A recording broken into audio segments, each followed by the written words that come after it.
So far away. Welcome to the June 9th, 2022 Zoning Board of Adjustment meeting. If any member of the audience wishes to speak to an item on the agenda, there are speaker request forms to the left of the dais. Please fill out the request with the agenda number of the item you wish to speak to and hand it to the secretary. At this time, we would like to ask that if any member of the audience has a cell phone or other electronic device, that you either turn it off or turn the ringer to silent.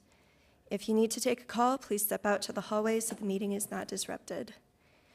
The public hearing on item number 1, approval of the May 22nd, 2022 Zoning Board of Adjustment minutes, is hereby opened.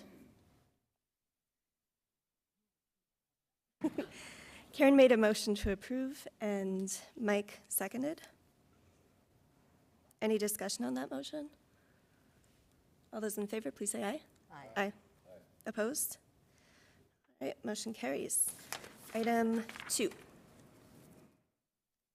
Good morning, Sarah Hansel with the Planning Projects Division. Item number 2 is a variance request to allow a 2-story, 20.5-foot accessory structure in lieu of the maximum height of 15 allowed by the zoning ordinance. What you're looking at on the screen in front of you is an aerial view of the property. It is located at 141 Bellevue Street, and you can see the lot there. It has frontage on Bellevue Drive and is accessed from the alley. The property is on medium density residential district, and as you can see, the property around it is developed similarly with single family homes or low density residential homes.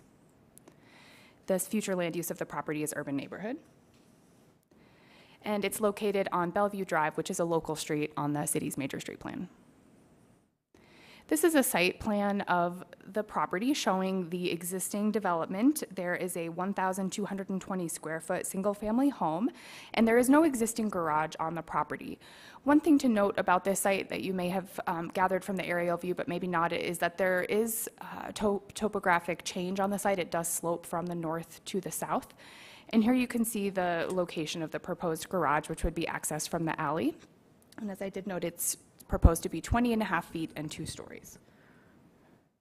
Here are the elevations of the structure. On the left, the front elevation, that would be the alley access, so the back of the lot, but the front elevation of the proposed structure. And then here, the rear elevation would be facing the home. Here you can see the roof plans for the proposed structure. And onto site photos. This is standing at the alley looking back. There you can see that topographic change that I mentioned. This is standing at the intersection of Maple Avenue and Bellevue Drive looking to the north. We can kind of see the character of the neighborhood, generally low-rise single-family homes. And this is looking down Maple Avenue towards the south, along Bellevue Drive and Maple Avenue towards the east, and along Bellevue Drive back towards the west. And again, you can see the character of the existing development. As I noted in the presentation, there is no existing garage on this site. So staff certainly can appreciate the need to have storage for vehicles and personal items, which is the reason that the applicant would like to construct a garage. However, when we apply the variance criteria to these particular circumstances, we're not able to find enough justification to recommend approving the request, and that really gets to the criteria for a variance. First of all, looking at reasonable use. Because of the square footage of the lot and the amount of room that they have to develop, we think that there's reasonable use to construct a detached garage within the limits of the criteria of the ordinance. So reasonable use of the land exists without granting the ordinance. Second of all, there are no special circumstances necessitating the height of this proposed structure.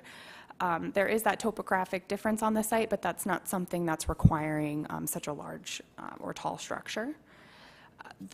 Looking at harmony with the neighborhood, the 20.5-foot height garage really is out of character for the medium density residential district and this neighborhood in particular, so we do not find that this would really be a good fit with the neighborhood. And lastly, we don't find that this is the minimum adjustment necessary because there are alternatives so that the height would not need to be so substantial. Just a few examples, building separate detached sheds or building a larger garage that meets the 15-foot height criteria. So with that, staff does not recommend that this variance be approved, but we will stand for any questions that you may have. Thank you, Sarah.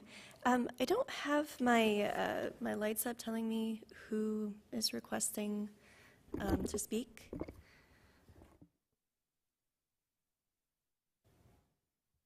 Well, they're working on that in the sound booth. What we've had to do before is if you want to speak, just raise your hand and the chair will call on you. Okay, I know Eric would like to speak. Oh, Mike first.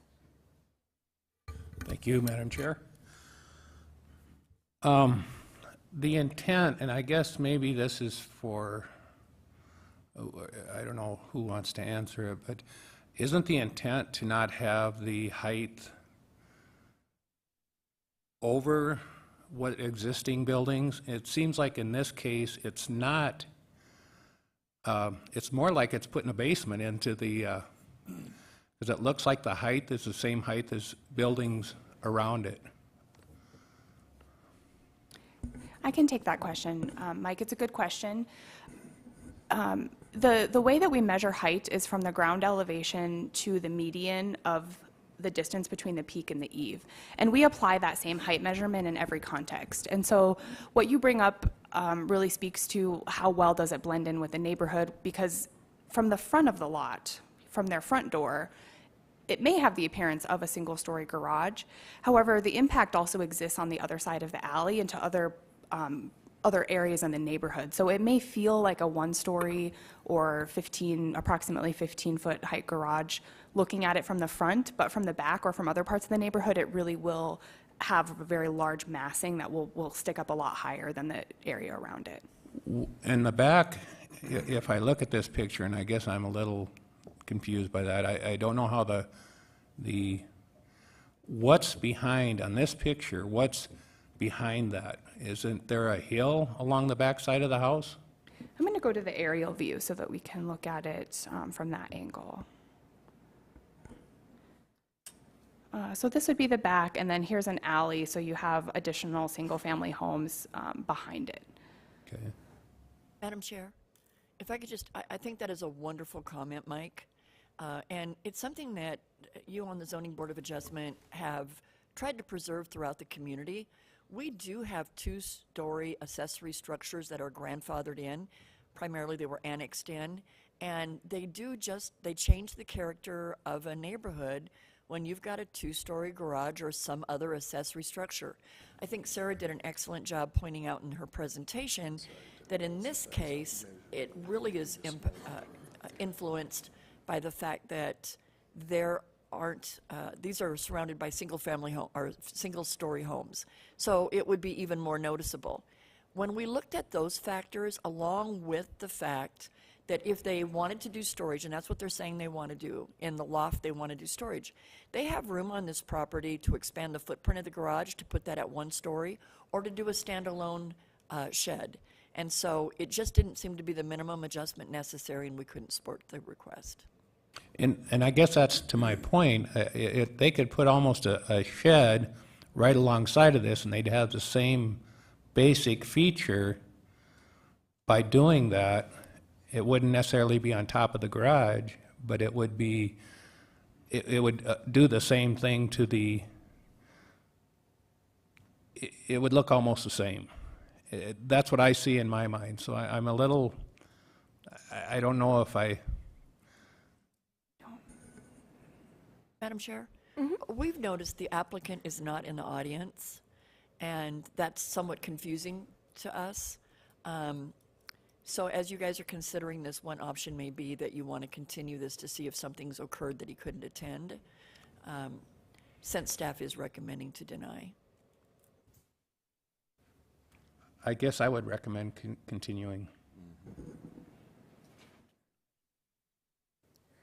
Okay, so we've got one hand up here. We do have a motion on the floor.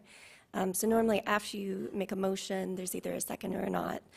And and usually discussion is on the motion. But Eric, did you have comments?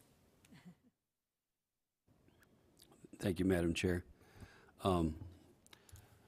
Most of my questions were answered from what Mike mentioned, but I would, just out of curiosity, and I think a lot of people are thinking what I'm thinking right now, is how many steps or what would be processed for them to convert that upper loft into an accessory dwelling unit?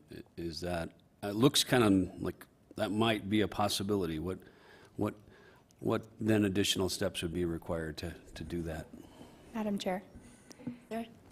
That's a great question, Eric. And actually, as you may be aware, the accessory dwelling unit ordinance is relatively new for our community. It was adopted just a few years ago. And so the process of determining what sort of criteria was amenable to the community and getting that adopted, one very important factor was the height that would be allowed. And a 15-foot height also is the maximum height for an accessory dwelling unit. So if this were to be approved and constructed and then used as an accessory dwelling unit, it would be in violation of our ADU ordinance as it stands now. That answers my question. Thank you. Okay, so we have a motion by Mike to continue to, is it June 20s?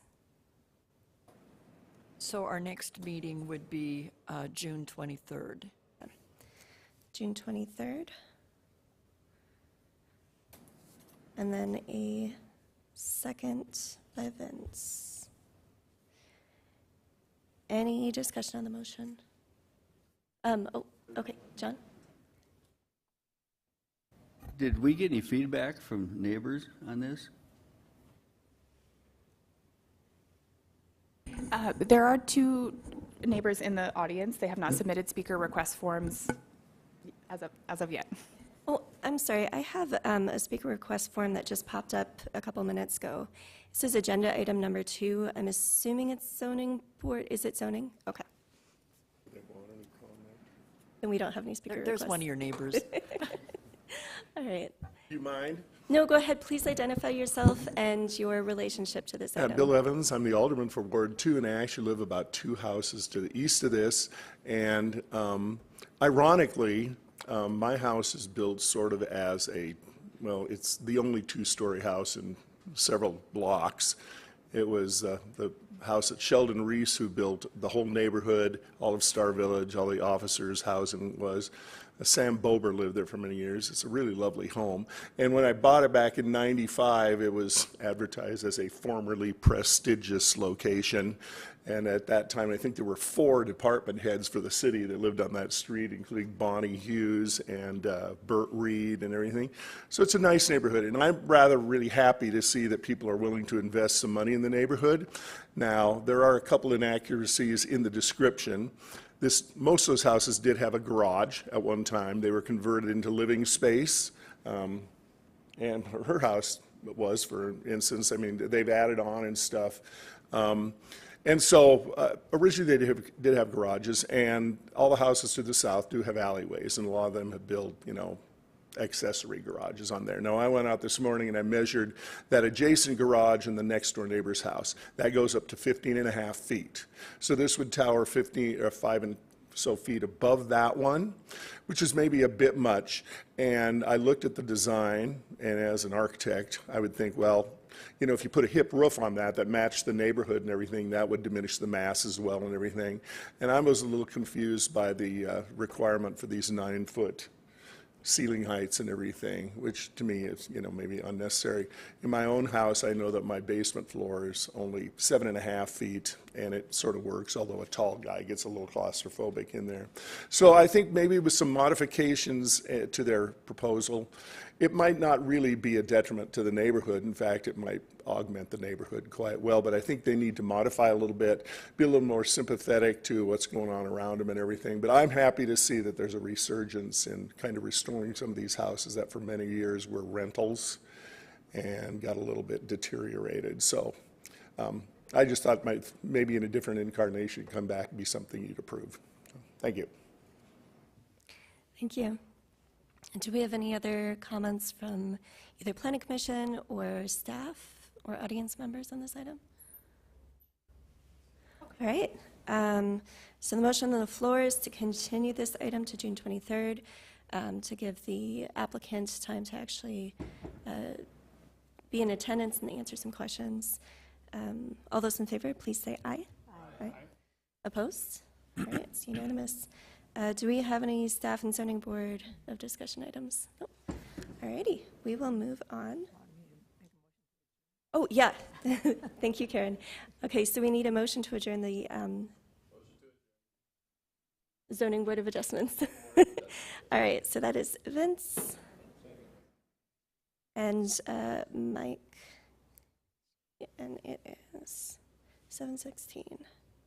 Madam Chair, the speaker request form for item number 2 on Planning Commission, that application's actually being continued at this time. Marlo just explained that to the concerned property owner in the area, so he's withdrawing his speaker request form and will join us at a later meeting. Okay, thank you for the update. We will now commence the City of Rapid City Planning Commission meeting for June 9th, 2022. If any member of the audience wishes to speak to an item on the Planning Commission agenda, there are speaker request forms on the table on along the left wall. Please fill out the request with the agenda number of the item you wish to speak to and hand it to the staff seated on the left of the dais. Please check your cell phones, make sure that they're off. So we'll move on to the consent calendar. Items 1 through 7 have been placed on the consent calendar and may be approved as a group. Action will be taken on all consent items in accordance with staff's recommendation by a single vote. Any item may be removed from the consent calendar by any planning commissioner, staff member, or audience member for separate consideration at this time. The findings of the Planning Commission are recommendations to the City Council. The City Council will make the final decision with the exception of the following items. Item 2, 22 PD 015. Item 6, 22 PD 026. The Rapid City Planning Commission's actions on these items are final unless any party appeals that decision to the Rapid City Council. All appeals must be submitted in writing to the Department of Community Development by close of business on the 7th full calendar day following action by the Planning Commission. Are there any items 1 through 7 that staff would like to have removed? No, thank you. Are there any items 1 through 7 that the Planning Commission would like to have removed from the consent calendar?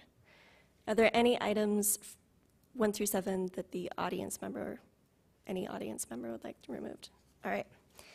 The chair would now entertain a motion to approve or deny, I suppose, the consent calendar items 1 through 7. So we have a motion by Mike and a second by John? Eric? Okay.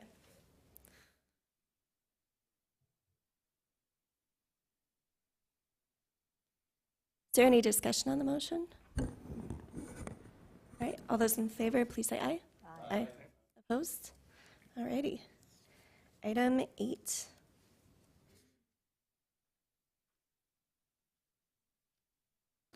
Good morning, Kip Harrington, Long Range Planning Manager. Item number 8 is 22 PD 023, which is a conditional use permit to allow a major amendment to a plan development overlay to allow an on-sale liquor establishment in conjunction with a nail salon. The property is located in the strip mall located at the corner of Sheridan Lake Road and Catron Boulevard in the Stony Creek subdivision. The property is zoned general commercial district with a plan development overlay. Future land use for the property is mixed use commercial and is located along Sheridan Lake Road, which is classified as a principal arterial on the major street plan, just south of Catron Boulevard, which is also classified as a principal arterial on the major street plan. This is the proposed layout of the nail salon. It's got a manicure area located here, pedicure area here, and then the actual alcohol service is located behind the reception desk. So they've got a wine cooler, a wine fridge, another beverage fridge right there. And so all access to alcohol will be limited to the staff only.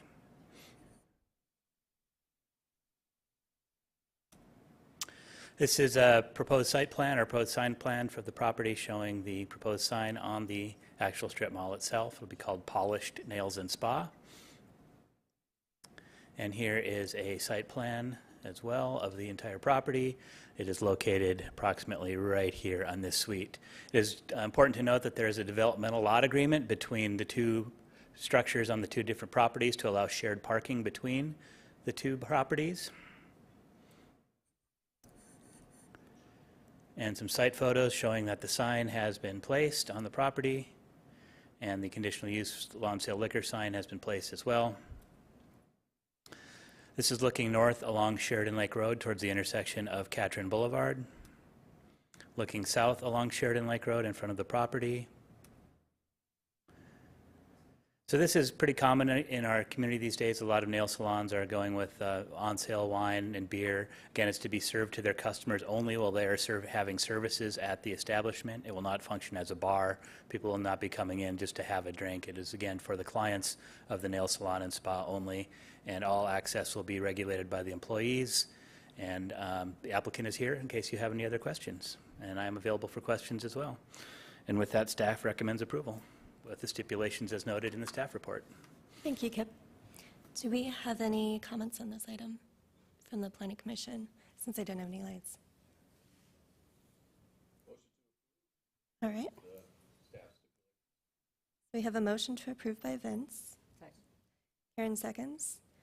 Do we have any discussion on that motion? All those in favor, please say aye. Aye. Aye. Opposed? All right, item 8. Sorry, 9. My bad.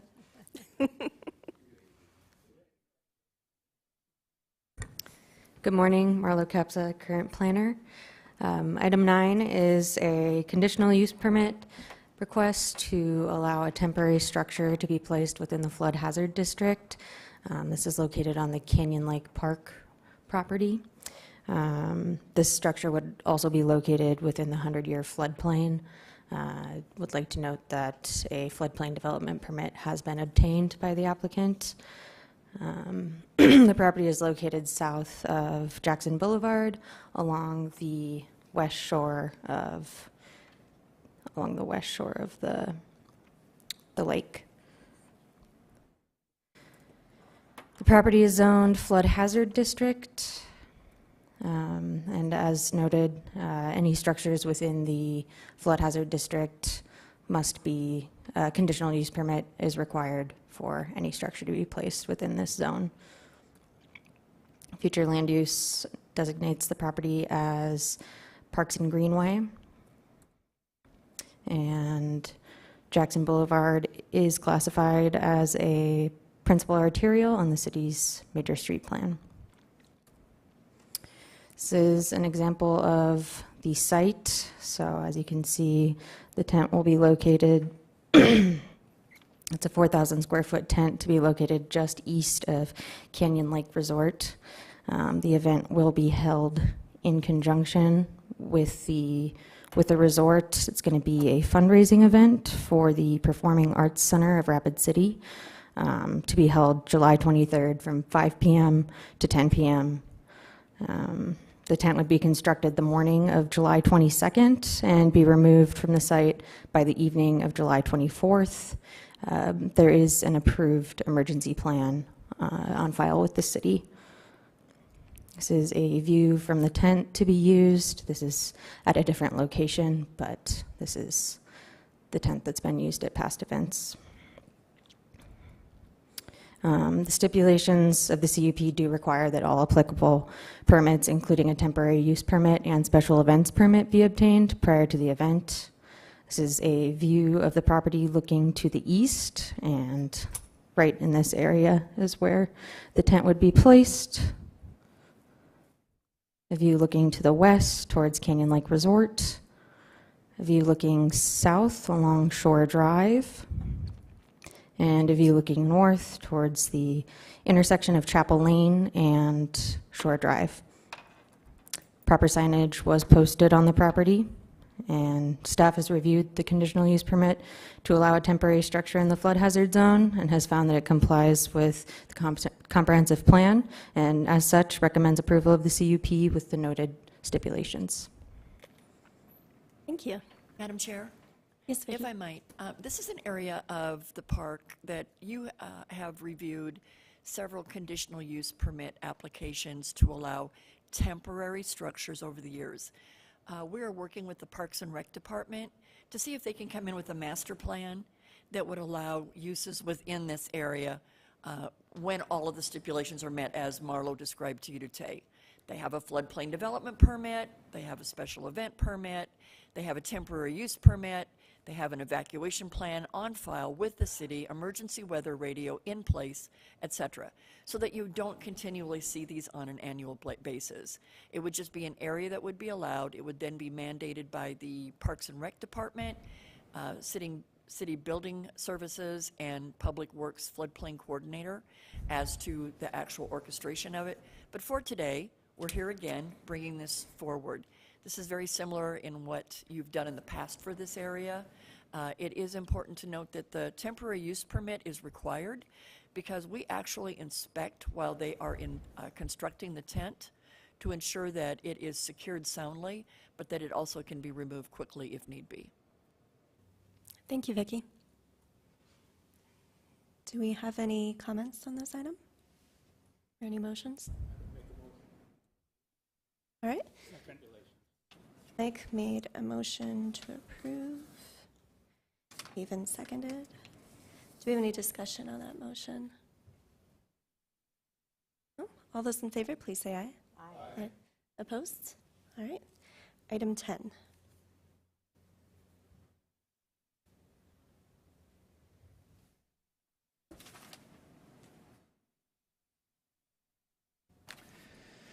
Item 10 is 22 UR 012, which is a conditional use permit to allow an on-sale liquor establishment in conjunction with a retail store. The store is located, it's called Roaming Around, and is located in the Shops at Main Street Square, just to the east of Main Street Square, as identified on the aerial photograph. The zoning of the property is Central Business District, which allows for on-sale alcohol uses, and the future land use of the category of the property is downtown. See, it's located along Main Street between 5th Street and 6th Street, or 5th and 6th Street, yes. And Main Street is a principal arterial street. This is the site plan. It's a two-story store in the Shops at Main Street Square. The main level is located right here. And then they have the lower level all the way down here. So the lower level is much larger than the main level. And what they're proposing to do is hold some special events in this little event area right here, and that is where the on-sale alcohol would take place. It's for special events only. It will not be an everyday occurrence. They plan on holding like some film screenings, some classes, some seminars, things like that, maybe a special sale event, and with those events they would like to be able to serve alcohol to their customers.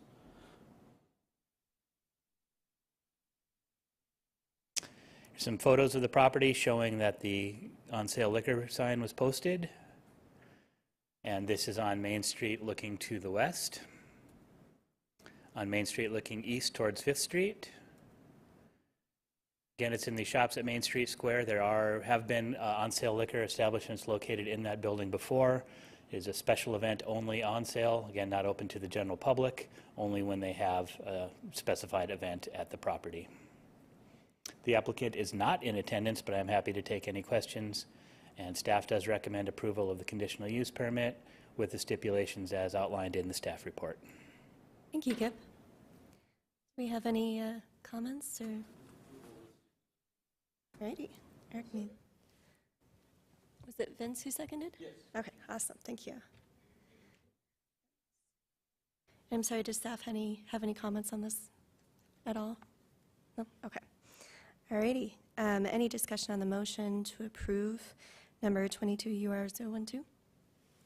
All those in favor, please say aye. Aye. Opposed? All right, motion passes. And I think that takes us to, are there any discussion items? Yes, we do have a couple. Thank you, Madam Chair. We have a couple really sad farewells today. This meeting, there are two people in attendance that this is their last meeting. One of them is Tim Billings with the fire department. Tim's been with the city 22 years. He has been diligent to work with the group that reviews building permits, hence he is the one that gets to be a guest appearance at this meeting over and over again. Tim has served the city well. He is known for his kindness. I have sat in meetings where Tim has told a property owner that unfortunately the water capacity is insufficient and the use they're proposing is not allowed. And they turn to me and yell at me for it. And I'll say, I'm not the one that told you that. And they're like, yeah, but he's smiling. Always smiling.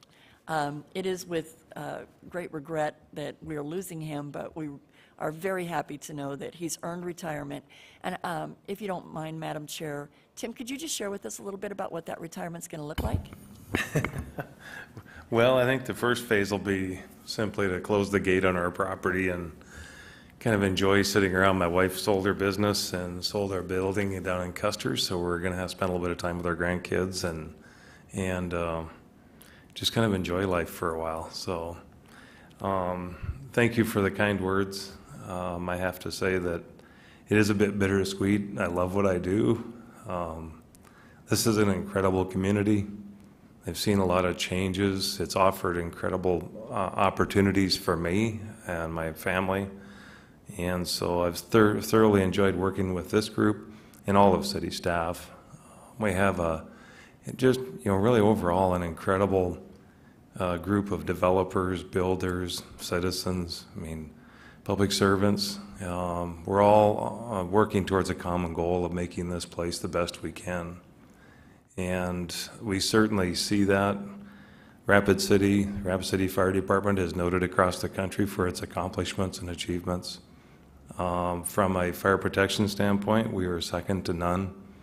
I can honestly say that we have hundreds of homes that are protected that if it wasn't for you folks, those would not have been protected. And so we have one of the safest communities in the Midwest. We have protected more businesses than anybody else in the 5 to 10 state region. So we're sitting in a very good position to continue to grow and accept the changes and challenges of the future. Also, I'd like to take this opportunity to recognize Chip Primus behind me, Chief Deputy Fire Marshal. I'm very proud to say that Chief Culberson appointed him to promote him to Division Chief and City Fire Marshal, effective upon my departure. So I'm very pleased to see that. So you're in good hands. Chip's a great asset to our department and our community, and you'll find, as you already have, he's very fun to work with. So thank you to everybody. I'm going to certainly miss this place. Thank you. Madam Chair? So, yes.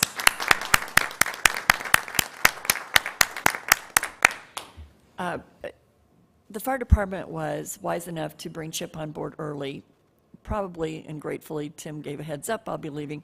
So we have had an opportunity to work with Chip, and Tim is right. He's got the heart and soul that he truly does try to work with developers and property owners to meet their needs, but never at the risk of safety and what this city is trying to move towards. So we really look forward to Chip joining us. We were a little nervous about knowing that Tim was looking at leaving, but he is leaving us in good hands.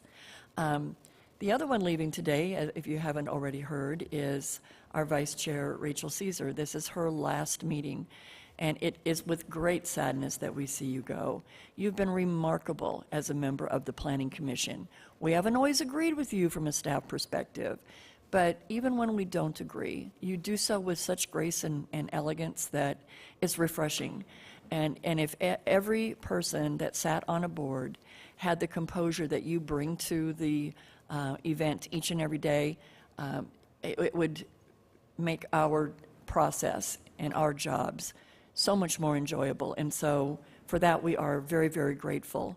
I wanted to bring this to everyone's attention today because there are people that do watch this as it is streamed live, and just acknowledge the fact that we do not have the representation on this board that fairly represents the community as a whole. In looking at the citizen interest forms that have come in for boards of late, there are very few females or minorities, if any, that apply for these positions. And so I'm asking each one of you, think about that. And if you know a woman or a minority that is interested in serving on a board, reach out to them. Share with them what your experience has been. And it is important that we get that fair representation. So, Rachel, I was hoping that you could share with us a little bit about what your next phase of life looks like. Well, thank you. And I really appreciate you talking about women and minorities on the board, because I think, you know, we all come from different backgrounds, and everybody's viewpoint is very important. And when you see certain people who are somehow left out of the process, maybe they don't have childcare, maybe they don't, you know, don't think that they would be picked for something like this, we lose those voices and that representation and that, you know, personal experience that they can bring, you know, to talk about, you know, and help us see, you know, the bigger picture of like everybody who lives in Rapid City, not just the people who look like us. So I really, really appreciate you bringing that up. My next step is we're moving to Richmond, Virginia. Sometime this summer. We're still looking at houses. But I know as soon as we pick a house, it'll move very fast. So just getting everything set up for that. What's the housing market like there? It's pretty much the same as here. I think they're starting to cool off a little bit. I'm starting to see houses on the market for a little bit longer, which makes sense with the interest rates. But it's a much larger area and a much larger commutable distance. So you have a lot more, you know, availability of stock. So, you know, I'm hoping we're at this kind of perfect time when Rapid City is not cooling off, but Richmond is, and we can sell and then buy. Well, you have definitely left your mark on Rapid City. Whatever community you live in the future will be lucky to have you. Your civic mindedness, your participation and volunteering of your time and energy to help communities move forward is commendable. And we, again, have been extremely fortunate to have you sit on our board. You, my friend, will be dearly missed. Thank you so much. I will miss everybody here. Everybody has offered perspectives and thoughts that maybe I haven't, you know, I wouldn't consider on an item. I've learned so much in my time. I think, has it been 4 years? Something like that. I know it's not as long as some, but I've learned so much in that time, so thank you so much. And Tim is going to be sorely missed. He's been, I know his passion for making sure people are safe and making sure, you know, buildings are protected to keep the people inside them safe is, I'm sure Chip has the same passion, but you've definitely made a huge mark on this city, more than I'm sure I know. Does any planning commissioner have any comments? Or we don't Well, know I do have a couple more really Okay. quick. I'm sorry. So you may notice that our new planner, Tanner, is out of the office today. This is his wife's due date. Has anyone heard? No. So it's today, or it will be today regardless. So we're excited for him. This is great. This will be their third child. Lastly, I just wanted to remind everybody of the events going on at the monument in celebration of the 1972-year flood commemoration, honoring all those who lost their lives, learning about how the communities advanced from the events of that day and previous flooding within our community. And some of us are sitting on panels that will be making presentations and answering questions, and we're hopeful that some, if not all of you, can join us. I think it'll be an emotional day and packed with a lot of good information. Thank And you, it starts soon. Starts soon, 8:30, right? So there is food over at the side in honor of Rachel and Tim, and everyone help yourself as you're leaving for the day. Thank you, Rachel. Thank you, Vicki.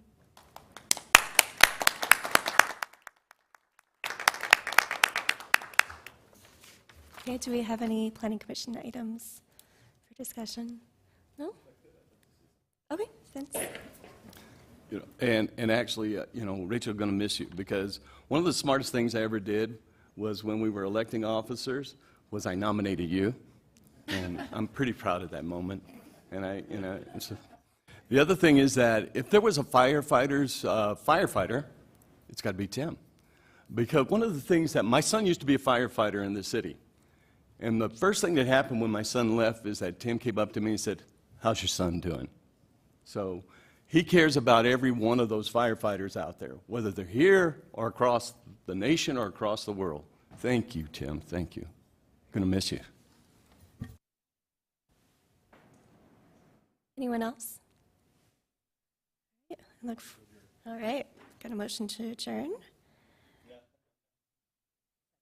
And then a second from Karen. All those in favor, please say aye. Aye. Opposed? All right, we are adjourned early too.